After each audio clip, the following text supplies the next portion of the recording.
Welcome to The Lead. I'm Jake Tapper. This hour, first on CNN, the president's son, Hunter, under investigation.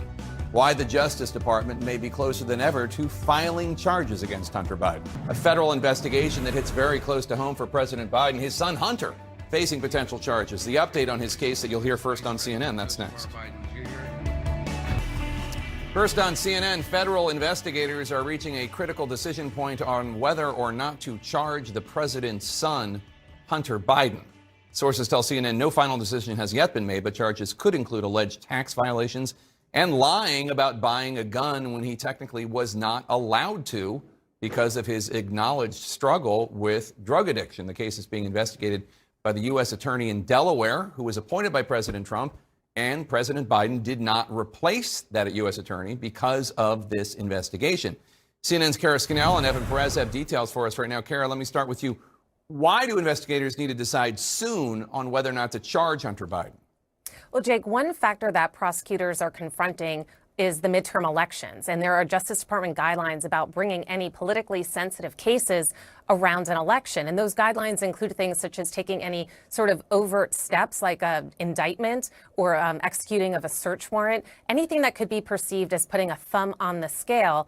They try to avoid that. So now current and former Justice Department officials say that that deadline is effectively 60 days before the election. So that implies that there could be a decision soon about what steps they want to take, or they could decide to wait until after the elections in November. But Evan, President Biden, not to mention Hunter Biden, are not on the midterm ballot. Is there any indication that Attorney General Merrick Garland might buck this Justice Department norm, or that this wouldn't be included? Well, you know, Jake, we know one thing about Merrick Garland is that he is going by the book, right? Everything he does is by the book. And in this case, you know, as you pointed out, he's not Hunter Biden, and certainly Joe Biden's not on the ballot. But, you know, we can look at previous years with congressional elections. For example, in 2018, we know that the Justice Department brought cases in August of that year against Michael Cohen, who was the former president's personal attorney, as well as Chris Collins, who was a prominent supporter of the former president. He was on the ballot that year. So there's a lot of factors that these prosecutors are going to have to consider, including, of course, that looming is the next year. The Republicans already say that if they take over the House, they're going to do investigations. They're going to do hearings about Hunter Biden. So those are all things that are worth considering for prosecutors in the next few weeks. And Kara, the investigation started off pretty broadly, including possible money laundering, campaign finance, and foreign lobbying violations. It seems like investigators have narrowed it down. Yeah, Jake. So sources tell Evan and I that the investigators now are focusing their focus on looking into possible tax charges and also possible false statements related to the purchase of a firearm by Hunter Biden.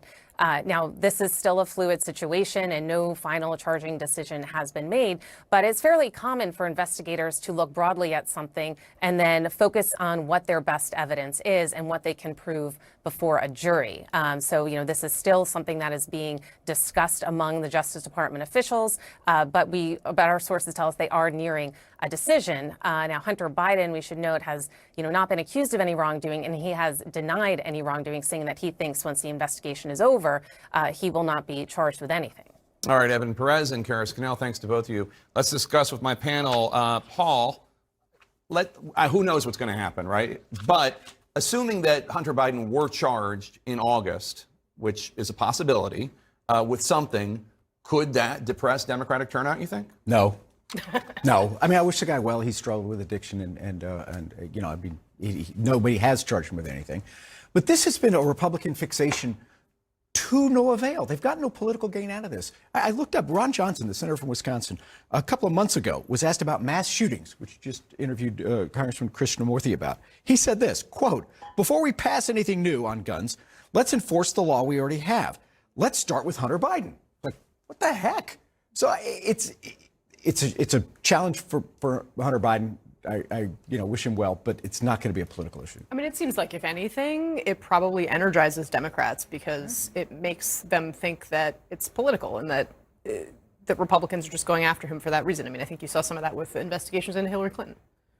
at least we can have confidence so that President Biden is not going to interject himself into this.